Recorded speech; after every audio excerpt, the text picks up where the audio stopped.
प्रिय आत्मन, जीवन में कुछ मुलाकातें आकस्मिक होती हैं, पर उनमें छुपा सत्य अनंत होता है। यह भी ऐसी ही एक मुलाकात की कहानी है। एक ऐसी मुलाकात जिसने एक मनुष्य के जीवन की दिशा बदल दी। वह मनुष्य साधारण था, लेकिन उसका दर्द असाधारण। वह संघर्ष करता था, पर लड़ाई गलत जगह लड़ रहा था। वह कुछ मिटाना चाहता था, जिसे मिटाना संभव ही नहीं था, क्योंकि वह बीमारी नहीं, जीवन का प्रेम था। सुबह ओशो अपने आश्रम के बगीचे में बैठे थे। हवा हल्की थी, पत्ते धीमे धीमे हिल रहे थे। वातावरण में एक शांति थी, जैसी सिर्फ उन जगहों पर होती है जहां भीतर की यात्रा हो रही हो। तभी एक व्यक्ति दूर से आता दिखा। उसके कदम धीमे, चेहरा बुझा हुआ, कंधे ढले हुए, जैसे कई रातों से सोया न हो। वह करीब आया और बोलने से पहले ही उसकी आंखें बता रही थीं कि वह किसी गहरी उलझन में है। ओशो ने उसकी तरफ देखा और मुस्कुरा दी। आओ, उन्होंने कहा, जो ढूंढ रहे हो उसे छुपाना मत। बोलो। वह व्यक्ति बैठ गया। उसने थोड़ी देर चुप रहने के बाद कहा, भगवान, मैं बहुत थक चुका हूं। मैं बहुत दुखी रहता हूं। लोग कह रहे हैं मेरी बीमारी का कोई इलाज नहीं। ओशो ने पूछा, कौन सी बीमारी? वह बोला, मैं दिल का बहुत कमजोर हूं। मैं हर बात को दिल से लगा लेता हूं। लोग कुछ भी बोल दें, मैं टूट जाता हूं।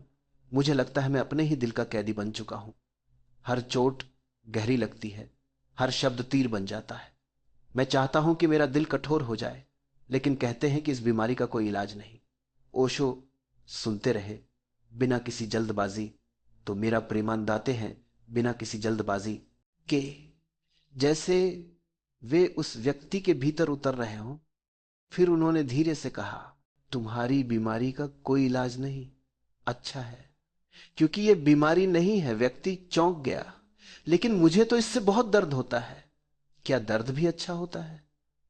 ओशो ने उत्तर दिया, दर्द होना बीमारी नहीं। दर्द महसूस करना इस बात का प्रमाण है कि तुम जीवित हो।